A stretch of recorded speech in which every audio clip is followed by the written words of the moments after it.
Bố mẹ thì đứng ở bên ngoài đón con ở bên trong.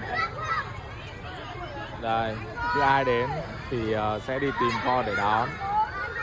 Gọi được thì gọi.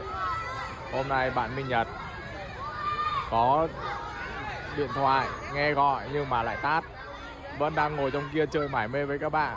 Bố thì đứng ở bên ngoài này. Trời ơi kìa, vẫn đấy, bạn đấy vẫn đang ngồi trúng đầu vào nhau. Bây giờ bố vào gọi à.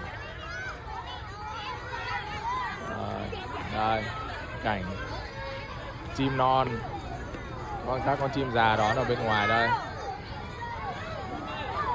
Rồi 10 phút sau đã lon ton chạy ra rồi, không biết chơi gì.